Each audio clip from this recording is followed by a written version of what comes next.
ಪಶ್ಚಿಮ ಬಂಗಾಳದ political ಹಿಸ್ಟ್ರಿಯಲ್ಲಿ complete ನಡುಕ ಹುಟ್ಟಿಸೋ ಘಟನೆಯೊಂದು ನಡೆದಿದೆ. ತೃಣಮೂಲ ಕಾಂಗ್ರೆಸ್ ಅಧಿನಾಯಕಿ ಮಾಜಿ ಮುಖ್ಯಮಂತ್ರಿ ಮಮತಾ ಬ್ಯಾನರ್ಜಿ ಅವರ ಕಾನ್ವಾಯ್ ಮೇಲೆ ಭೀಕರ ದಾಳಿ ನಡೆದಿದ್ದು ಇಡೀ ರಾಜ್ಯದ ರಾಜಕೀಯ ತೀವ್ರ ಸ್ವರೂಪದ ಕಂಗಾಲಾಗಿದೆ. ಮಮತಾ ಬ್ಯಾನರ್ಜಿ ಪ್ರಯಾಣಿಸ್ತಾ ಇದ್ದ ವಾಹನಕ್ಕೆ ಕೆಸರು ಬಳಿಯಲಾಗಿದೆ. ಕಿಡಿಗೇಡಿಗಳು ಚಪ್ಪಲಿ, ನೀರಿನ ಬಾಟಲಿ, ಶೂಗಳು ಮತ್ತು ದಪ್ಪ ದಪ್ಪ ಕಲ್ಲುಗಳನ್ನ ಬಿಸಾಕಿ ವಿಕೃತಿ ಮೆರೆದಿದ್ದಾರೆ. ಅಷ್ಟೇ ಅಲ್ಲ, ನೂರಾರು ರೊಚ್ಚಿಗೆದ್ದ ಜನರು ಕಾರನ್ನ ಸುತ್ತುವರೆದು ಚೋರ್ ಭಗಾವೋ ಅಂತ ದೊಡ್ಡ ಧ್ವನಿಯಲ್ಲಿ ಬೊಬ್ಬೆ ಹೊಡೆದು ಪ್ರತಿಭಟಿಸಿದ್ದಾರೆ. ಈ ದಿಢೀರ್ ಹಲ್ಲೆಯ ಅಸಲಿ ಕಥೆ ಏನು? ಮಮತಾ ಬ್ಯಾನರ್ಜಿ ಅಲ್ಲಿಗೆ ಯಾಕೆ ಹೋಗ್ತಾ ಇದ್ರು? ಇದೊಂದು ಸಾರ್ವಜನಿಕರ ದಿಢೀರ್ ಆಕ್ರೋಶನ ಅಥವಾ ಇದರ ಹಿಂದೆ ಹೈ ಲೆವೆಲ್ ಪೊಲಿಟಿಕಲ್ ಪ್ಲಾನಿಂಗ್ ಇದೆಯಾ? ಟಿಎಂಸಿ ಮತ್ತು ಬಿಜೆಪಿ ನಡುವಿನ ಈ ಹೊಸ ಯುದ್ಧ ಎಲ್ಲಿಗೆ ಬಂದು ತಲುಪಿದೆ? ಈ ಕಂಪ್ಲೀಟ್ ಇನ್ಫಾರ್ಮೇಶನ್ ಅನ್ನ ಇವತ್ತಿನ ವಿಡಿಯೋದಲ್ಲಿ ಪಕ್ಕಾ ಡೀಟೇಲ್ ಆಗಿ ತಿಳಿಯೋಣ. ವಿಡಿಯೋವನ್ನ ಎಂಡ್ ತನಕ ಸ್ಕಿಪ್ ಮಾಡದೆ ನೋಡಿ. ಅದಕ್ಕೂ ಮೊದಲು ನೀವಿನ್ನು ನಮ್ಮ ಚಾನೆಲ್ನ ಸಬ್ಸ್ಕ್ರೈಬ್ ಆಗಿಲ್ಲ ಅಂದ್ರೆ ಈಗಲೇ ಸಬ್ಸ್ಕ್ರೈಬ್ ಮಾಡಿ ಹಾಗೂ ಸಪೋರ್ಟ್ ಮಾಡಿ. ಫಸ್ಟ್ ಈ ಘಟನೆ ಎಲ್ಲಿ ಮತ್ತು ಯಾವ ರೀತಿ ನಡೆಯಿತು ಅಂತ ಲೊಕೇಶನ್ ಡೀಟೇಲ್ಸ್ ನೋಡೋಣ. ಉತ್ತರ 24 ಪರಗಣ ಜಿಲ್ಲೆಯ ಹಲಿಸಹರ್ ಅನ್ನೋ ಏರಿಯಾದಲ್ಲಿ ಭಾನುವಾರ ಈ ಹೈ ಟೆನ್ಷನ್ ಘಟನೆ ಸಂಭವಿಸಿದೆ. ಮಮತಾ ಬ್ಯಾನರ್ಜಿ ಅವರು ತಮ್ಮ ಪೂರ್ಣ ಪ್ರಮಾಣದ ಭದ್ರತಾ ಸಿಬ್ಬಂದಿಯೊಂದಿಗೆ ಹಲಿಸಹರ್ ಕಡೆಗೆ ಮೂವ್ ಆಗ್ತಾ ಇದ್ರು. ಆದ್ರೆ ಕಾರು ಒಂದು ಜಾಗಕ್ಕೆ ತಲುಪ್ತಾ ಇದ್ದಂತೆ ಮುಖ ಮುಚ್ಚಿಕೊಂಡಿದ್ದ ಮತ್ತು ಆಕ್ರೋಶದಲ್ಲಿದ್ದ ನೂರಾರು ಜನ ದಿಢೀರನೆ ರಸ್ತೆಗೆ ಧಾವಿಸಿ ಬಂದಿದ್ದಾರೆ. ಬರೀ ರಸ್ತೆ ಬಂದ್ ಮಾಡಿದ್ದು ಮಾತ್ರವಲ್ಲ, ಆ ಗುಂಪು ಮಮತಾ ಬ್ಯಾನರ್ಜಿ ಅವರ ಕಾರಿನ ಮೇಲೆ ಮಣ್ಣು ಮತ್ತು ಕೆಸರನ್ನ ತಂದು ಬಳಿಯೋದಕ್ಕೆ ಶುರು ಮಾಡಿದೆ. ಪರಿಸ್ಥಿತಿ ಕ್ಷಣಾರ್ಧದಲ್ಲೇ ವಿಕೋಪಕ್ಕೆ ತಿರುಗಿದೆ. ನಂತರ ವಾಟರ್ ಬಾಟಲ್ಸ್, ಚಪ್ಪಲಿಗಳು ಹಾಗೂ ದೊಡ್ಡ ಕಲ್ಲುಗಳನ್ನ ಕಾರಿನ ವಿಂಡೋಸ್ ಕಡೆಗೆ ಬಲವಾಗಿ ಎಸೆಯಲಾಗಿದೆ.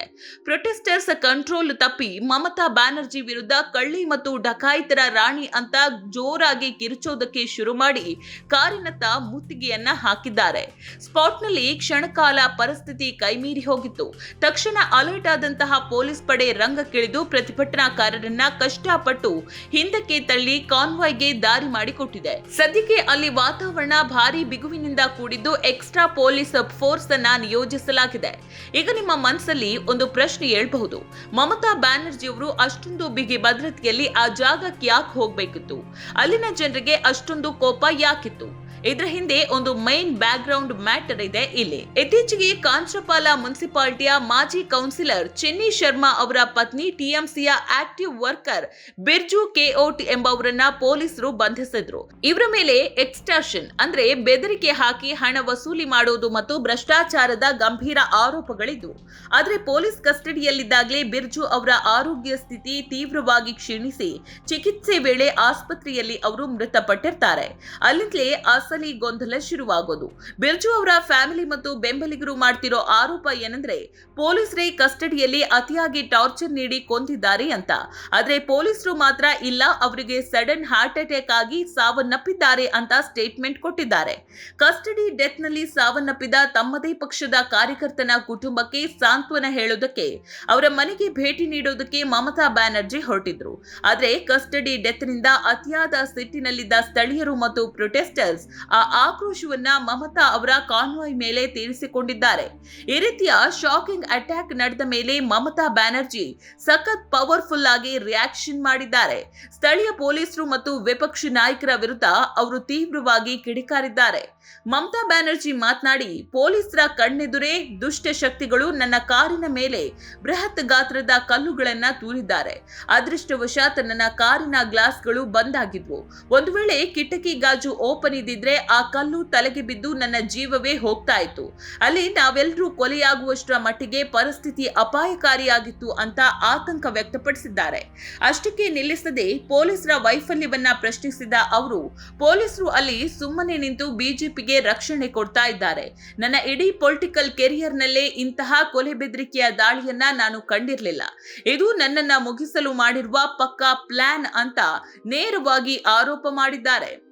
मेरे को गाड़ी में बड़ा बड़ा पत्थर मारा गया, बाहर से एंटी सोशल पुलिस का सामने में आके हमको इतना गाड़ी को अटैक किया। अगर हम गाड़ी का कांच शीशा खुला रखता तो हमारा माथा फट जाता, हम लोग सब मर जाता। ऐसा पुलिस का सामने में हुआ, हम कभी ऐसा हमला नहीं देखा। क्या कर रहे हैं? इतना पुलिस बीजेपी को प्रोटेक्शन दे रहा है। ಈ ಇನ್ಸಿಡೆಂಟ್ ಹೊರಬಿದ್ದ ತಕ್ಷಣ ತೃಣಮೂಲ ಕಾಂಗ್ರೆಸ್ ನಾಯಕರು ಕಂಪ್ಲೀಟ್ ಗರಂ ಆಗಿದ್ದಾರೆ. ಟಿಎಂಸಿ ಎಂಪಿ ಕಲ್ಯಾಣ್ ಬ್ಯಾನರ್ಜಿ ಇದನ್ನ ಪೂರ್ವಯೋಜಿತ ಕೊಲೆ ಯತ್ನ ಅಂತ ಕರೆದಿದ್ದಾರೆ.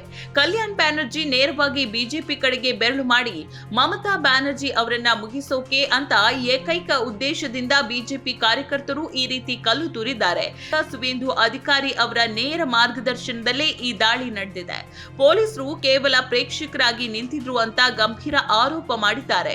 ಟಿಎಂಸಿ ಪ್ರಕಾರ ಇದು ಜನರ ಪ್ರತಿಭಟನೆಯಲ್ಲ, ಬಿಜೆಪಿಯ ಸೈಲೆಂಟ್ ಗೇಮ್. ಮತ್ತೊಂದೆಡೆ ಬಿಜೆಪಿ ನಾಯಕರು ಈ ಆರೋಪಗಳನ್ನ ಕಂಪ್ಲೀಟ್ ಆಗಿ ತಳ್ಳಿ ಹಾಕಿದ್ದು ದಾಳಿಯನ್ನ ಖಂಡಿಸಿದ್ದಾರೆ.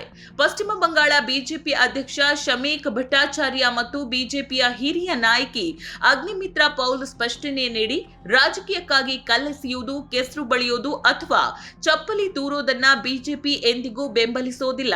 ಇಂತಹ ಘಟನೆಗಳಿಂದ ಪಶ್ಚಿಮ ಬಂಗಾಳದ ಹೆಸರಿಗೆ ಮಸಿ ಬಳಿದಂತಾಗುತ್ತೆ ಎಂದಿದ್ದಾರೆ. ಮುಂದುವರೆದು, ಇದಕ್ಕೂ ಬಿಜೆಪಿಗೂ ಯಾವುದೇ ಸಂಬಂಧ ಇಲ್ಲ, ಇದು ಜನರ ಆಕ್ರೋಶ. ಪೊಲೀಸ್ ಕಸ್ಟಡಿಯಲ್ಲಿ ಸ್ವತಃ ಟಿಎಂಸಿ ಕಾರ್ಯಕರ್ತರೇ ತೀರಿ ಹೋದಾಗ ಸಾರ್ವಜನಿಕರ ಕೋಪ ಬಂದಿದೆ. ಪೊಲೀಸರು ಈ ಕಸ್ಟಡಿ ಡೆತ್ ಮತ್ತು ದಾಳಿ ಎರಡರ ಬಗ್ಗೆಯೂ ನಿಷ್ಪಕ್ಷಪಾತ ತನಿಖೆ ನಡೆಸಿ ಕಠಿಣ ಕ್ರಮ ಕೈಗೊಳ್ಳಬೇಕು ಅಂತ ಬಿಜೆಪಿ ಆಗ್ರಹಿಸಿದೆ.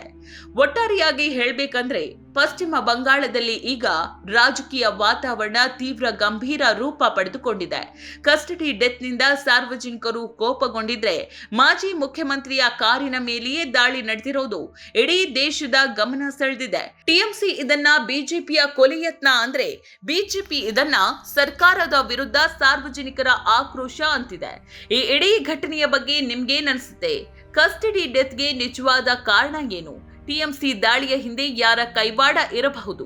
ನಿಮ್ಮ ಅನಿಸಿಕೆಯನ್ನ ಕೆಳಗೆ ಕಾಮೆಂಟ್ ಮಾಡಿ ತಿಳಿಸಿ. ವಿಡಿಯೋ ಇಷ್ಟವಾದರೆ ಲೈಕ್ ಮಾಡಿ, ನಿಮ್ಮ ಫ್ರೆಂಡ್ಸ್ಗೆ ಶೇರ್ ಮಾಡಿ ಮತ್ತು ಇಂತಹ ಪ್ರಮುಖ ನ್ಯೂಸ್ ಅಪ್ಡೇಟ್ಸ್ಗಾಗಿ ನಮ್ಮ ಚಾನೆಲ್ನ ಸಬ್ಸ್ಕ್ರೈಬ್ ಮಾಡೋದಕ್ಕೆ ಮರಿಬೇಡಿ. ಧನ್ಯವಾದ.